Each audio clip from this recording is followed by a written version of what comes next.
छाप के निशान पर बटन दबाकर वोट देंगे और कामयाब करेंगे।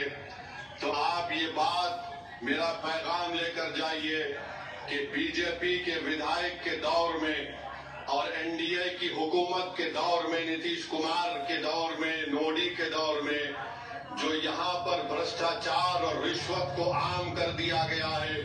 अगर आप गवर्नमेंट के दफ्तर में जाते हैं, ऑफिस में जाते हैं, तो आवास योजना के लिए इतनी रिश्वत, पेंशन के लिए इतनी रिश्वत, म्यूटेशन के इतनी रिश्वत। राणा रंजीत कामयाब होगा तो इंशाअल्लाह ताला ये रिश्वत के तमाम अड्डे बंद होंगे और गरीब जनता को उसका फायदा मिलेगा। आप राणा रंजीत को ढाका से कामयाब करिए। जो डिग्री कॉलेज नहीं है, खास तौर से हमारी बेटियों की तालीम को जारी रखने के लिए राणा रंजीत को डिग्री कॉलेज बनाएगा। बिहार की ट्रांसपोर्ट की बसेस नहीं है और उसी वजह से हमको और आपको छोटे छोटे सफर को तय करने के लिए प्राइवेट गाड़ियों में 40 से 50 रुपए देना पड़ता है। अगर विधायक होगा राणा रंजीत तो इंशाअल्लाह ताला गवर्नमेंट की बसें ढाका की रोड पर चलेंगी। जो ढाका और लोहाका में जो रोड का काम पीएमजीएसवाई में रुका हुआ है वो इंशाअल्लाह दोबारा शुरू होगा। जो ढाका और सुगौली की उस रोड पर हमेशा पानी जमा हो जाता, जिसमें मार्केट में जाने से आपको तकलीफ होती है, इंशाअल्लाह वो काम पूरा किया जाएगा। बहरवा में, हरपुर में, नाग में, नैनहा में और परसौनी में जो रोड नहीं है, ये बीजेपी के विधायक की नाकामी का एक खुला सबूत है। जो रोड नहीं बना सका और आज आकर रोड का मुतालबा ढाका की जनता से कर रहा है। आप राणा रंजीत को कामयाब करिए। यहाँ का नौजवान पलायन करता है। मैंने खुद अपनी आंखों से देखा कि बंबई में जो लोग बैग बनाते हैं, ऐसे 25,000 ढाका के नौजवान अपनी माँ और बहन और अपनी बीवियों को और अपने नौजवान बच्चे और औलाद को छोड़कर अपना पेट काटने के लिए, अपने घर में चिराग जलाने के लिए वो बच्चे मुंबई में जाकर बैग बनाते हैं। यहाँ पर इंडस्ट्री खोली सकती है। शर्त यह है कि आपके विधायक में इखलास हो, जो हुकूमत से लड़कर यहाँ पर इंडस्ट्री बनाए। ये काम इंशाअल्लाह ताला राणा रंजीत करेगा। ढाका का नौजवान पंजाब की खेतों में काम कर रहा है। दिल्ली में बिल्डिंगें बनती हैं तो बहैसियत एक लेबर का काम ढाका का नौजवान करता है। कौन सा डबल इंजन सरकार का काम यहाँ पर हुआ बताइए। ढाका में मनरेगा का काम साल में 25 दिन अगर किसी गरीब को मिल गया तो बहुत बड़ा कारनामा हो गया। और आप जानते हैं मेरे भाई कि केशरिया में ढाका ईस्ट की पंचायत में जो अस्पताल है, वहां पर एक्सरे की मशीन नहीं है, वहां पर खून का टेस्ट नहीं होता है। और 8वीं जमात के बाद 8th क्लास के बाद ढाका में हमारी बेटियों को पढ़ने के मौके नहीं मिलते हैं। बताओ जायसवाल, तुमने कौन सा काम किया? तुम्हारी डबल इंजन की सरकार थी। डबल इंजन कहाँ का डबल इंजन है का काली एक बदनाम बोलते हैं, मगर काम तो कुछ नहीं हुआ। आप जाकर देख लीजिए, स्कूल है, बाउंड्री वॉल नहीं है। मॉडल स्कूल जो बन रहा है 2022 से बन रहा है, अब तक मुकम्मल नहीं हुआ। ढाका का सब डिविजनल अस्पताल, ना यहाँ डॉक्टर है, ना एक्सरे की कोई मशीन है। मैं 40 किलोमीटर, क्या ये बात सच नहीं है कि अगर कोई बीमार पड़ जाता है तो मोतिहारी के सदर अस्पताल को ले जाने के लिए 35 से 40 किलोमीटर का सफर ढाका के गरीब को करना पड़ता है। ये डबल इंजन है। ये कहाँ का डबल इंजन? ये इंजन चलता नहीं, सिर्फ दिखाने के लिए है बीजेपी का और नीतीश कुमार का। और आप जानते हैं कि सैलाब आता है, जो नदी है बागमती और लाल बकिया, इसका खास असर नैनहा में और बसगढ़ी में पड़ता है। इस नौजवान को कामयाब करो। मैं इन गांव के रहने वालों से अपील कर रहा हूं कि आप अगर राणा रंजीत को कामयाब करेंगे तो इंशाअल्लाह ताला ये मसाइल हल होंगे। ढाका शहर में आप देखते हैं कि पानी भर जाता है, और आप ये भी जानते हैं कि यहां पर धान, मकाई और गेहूं की कीमत नहीं मिलती है।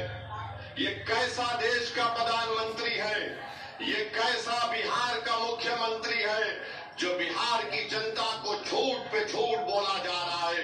किसान को उसकी कीमत नहीं मिलती, ना मकाई की कीमत मिलती, ना गेहूं की मिलती, ना धान की मिलती है। आपको जरूरत है तो एक काम करने वाले विधायक की जरूरत है। सिंचाई का कोई इंतजाम नहीं है।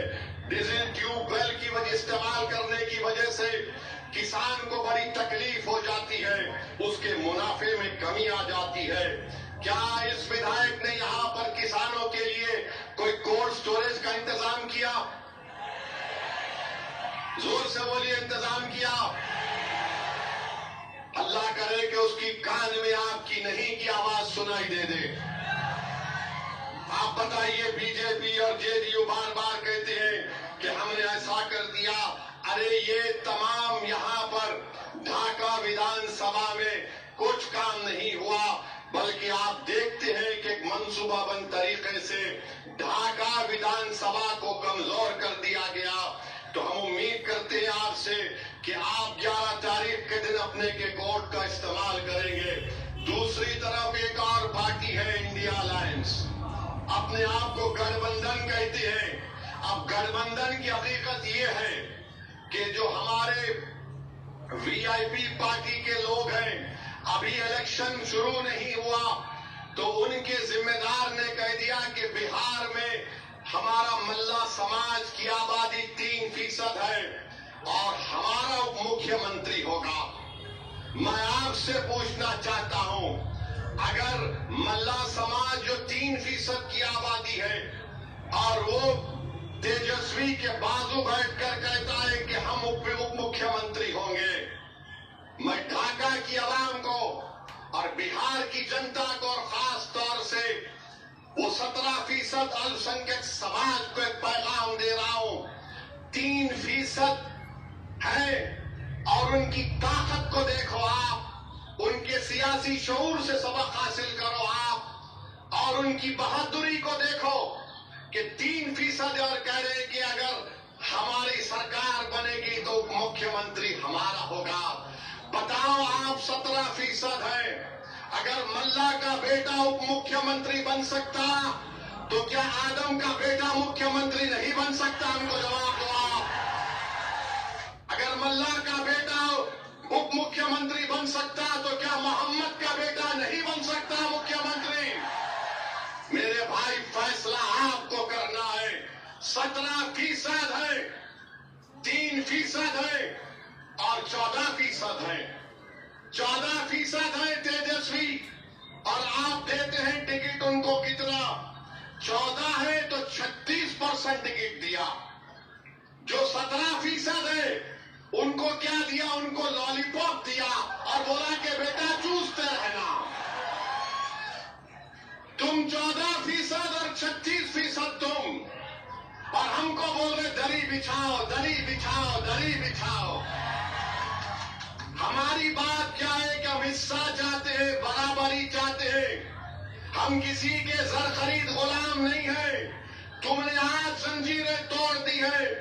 अगर यह हकीकी तौर पर आपको जंजीरें तोड़ना है तो अपने दिमाग से इस बात को हमेशा के लिए निकाल दो कि हम किसी के गुलाम नहीं, हम बराबरी चाहते हैं।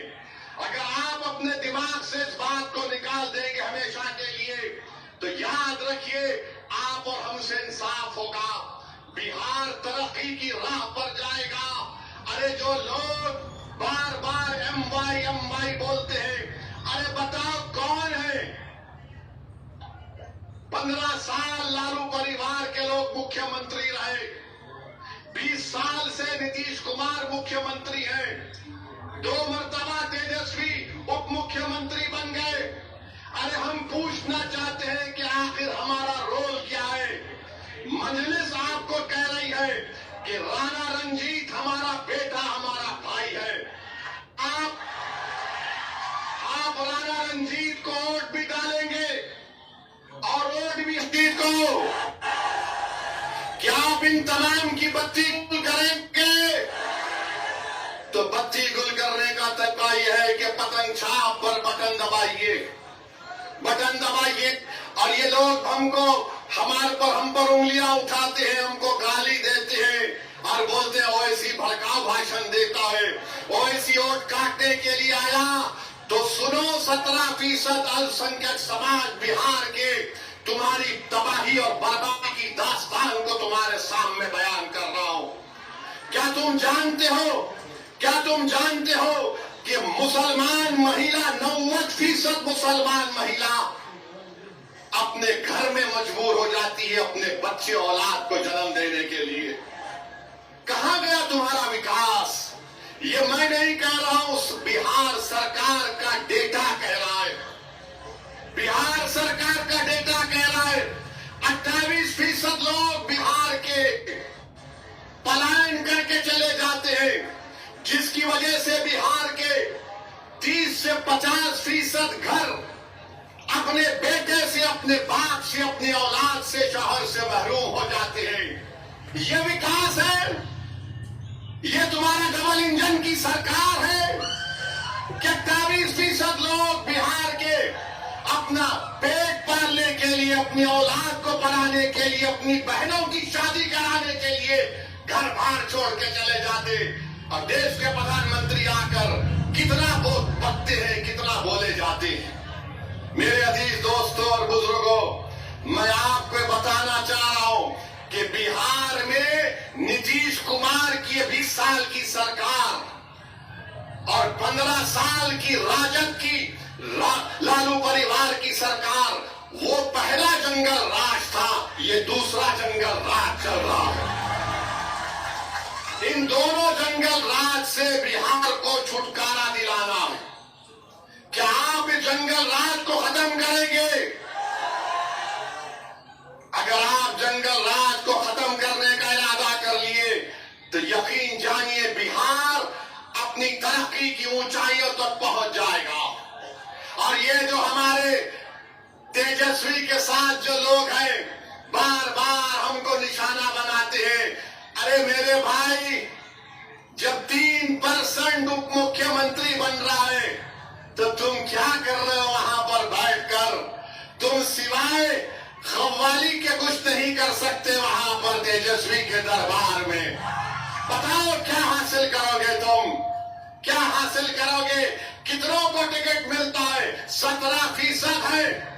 कितनों को टिकट दिए? बोलो राजद वालों। और जो 14% है उनको 36% टिकट दिया जाता है। ये सामाजिक न्याय है? ये एमवाई का कॉम्बिनेशन है? ये सबको साथ लेकर चलने की बात होती है? याद रखो मेरे अजीज दोस्तों और बुजुर्गों, मेरी इज्जतदार मां और बहनों, नौजवानों, ये लड़ाई तुम्हारी है। कल का मुस्तकबिल तुम्हारा होगा। अगर आज आप अच्छा फैसला करेंगे तो इंशाअल्लाह ताला मुझे उम्मीद है कि आपकी एक लीडरशिप पैदा होगी। और राणा रंजीत जब कामयाब होगा यहां से इंशाअल्लाह, तो पूरे भारत में एक इनकलाब आ जाएगा। पूरे भारत में एक इनकलाब आ जाएगा। ये कौन है राणा रंजीत, जिसको ढाका की जनता ने अपना विधायक बना दिया? अगर सेक्युलरिज्म को कामयाब करना है, अगर सबको मिलकर एक साथ, जो लोग बार बार पुकारते कि मिल के रहो, मिल के रहो, आज मैं आपसे अपील कर रहा हूं कि आज हमको अपने इस बेटे को और भाई को कामयाब करने के लिए अपने वोट का सही इस्तेमाल करना पड़ेगा। आप करेंगे ना इंशाअल्लाह? हाँ, एक बात याद रखिए, जब महात्मा गांधी यहां पर आए थे और नमक का एहतजाज शुरू हुआ था, उस नमक के साल्ट एजिटेशन में हमारे बुजुर्गों ने हिस्सा लिया था। सब ने कहा कि हम नमक नहीं बनाएंगे, गांधी ने पैगाम दिया था। मगर आज जो गांधी के साथ नहीं थे, आज बिहार में खड़े होकर कह रहे हैं कि नमक हराम है। अरे तुम तो गांधी के साथ नहीं थे, तुम अंग्रेजों की नमक हलाली कर रहे थे और हम वतन से मोहब्बत के मजारे कर रहे थे। आप ये बोलते हैं। और दूसरा ये है कि अमित शाह बार बार बोलते हैं नहीं घुसपैठी को निकालेंगे। अरे घुसपैठी कहां है? 65 लाख नाम तो इलेक्शन कमीशन ने निकलवा दिए, फिर और 3.5 लाख नाम निकाल दिए। कितने घुसपैठी निकले? दो। अमित शाह, मोदी, हम आपको कह रहे हैं घुसपैठी दिल्ली में बैठी है। घुसपैठी दिल्ली में बैठी है, जिसको बांग्लादेश की जनता ने उखाड़ कर फेंक दिया। मोदी ने कहा आ मेरी बहन, उस घुसपैठी को निकालो। मोदी जी, बिहार में कोई घुसपैठी नहीं है। अगर है तो फिर अमित शाह क्या कर रहे हैं? गृह मंत्री आप हैं, बीएसएफ आपके पास है, सीमा की पुलिस फोर्स आपके पास है, इंटेलिजेंस आपके पास है। बिहार में 20 साल से नीतीश कुमार की सरकार है। अरे बाबा, इसके बावजूद भी तुम चूहे को नहीं पकड़ सके तो शेर से क्यों पूछ रहे हो? हमको पूछ रहे हैं। हम चूहों का शिकार नहीं करते। सुन लो अमित शाह, घुसपैठी आ गया। अरे तुम गृह मंत्री हो, मैं थोड़ी हूं, राणा रणजीत थोड़ी है। नीतीश बाबू आपके मुख्यमंत्री हैं 20 साल से, उनको पूछ लेते। मगर नहीं, दिव्या ढाका से राणा रणजीत बढ़ रहा है तो घुसपैठी। बहरहाल मेरे अजीज दोस्तों और बुजुर्गों, हम आपसे अपील कर रहे हैं कि अपने इत्तेहाद को मजबूत रखिए। ढाका को विकास कराना है, ढाका के किसानों से इंसाफ कराना है। तबाह और बर्बाद हुई फसल लाकर किसानों ने हमको दिया। अल्लाह ही जानता है उनके दिल पर क्या गुजर रही होगी कि आज उन्होंने अपनी फसल जो बर्बाद हो गई उसको लाकर दिया। जो 20 साल से सरकार किसानों से इंसाफ नहीं कर सकी, उनके आंसू को पोंछ नहीं सकी, उनकी आमदनी में इजाफा नहीं कर सकी, जो भ्रष्टाचार को आम कर दिया। मोदी कहते ना खाऊंगा ना खाने दूंगा, मगर बिहार में जितना लूटना है लूट लो। आप बताइए, इन तमाम चीजों को खत्म करने के लिए आपको जरूरत है, ढाका की जनता को एक जरूरत है कि एक फाल नौजवान को कामयाब करिए। और ऐसा आदमी जब कामयाब होगा तो दुनिया मजबूर हो जाएगी कहने के लिए कि यही हकीकी मानों में ये सेकुलरिज्म की और भाईचारगी की कामयाबी है। तो हम आपसे अपील कर रहे हैं कि 11 तारीख के दिन जब आप वोट डालने जाएंगे, आप किस पर बटन दबाएंगे? जोर से बोलिए। इंशाअल्लाह ताला। और जो यहाँ नहीं आए उन तक हमारा पैगाम पहुंचाइए। मैं शुक्रगुजार हूँ कि इतनी बड़ी तादाद में हमारी इज्जतदार माँ और बहन भी आए। अल्लाह आप तमाम को सलामत रखे। मुझे मुंगेर जाना है, इसलिए आपसे इजाजत चाहता हूँ। अस्सलाम वालेकुम व रहमतुल्लाहि व बरकातहू। पतंग छाप, राणा रणजीत।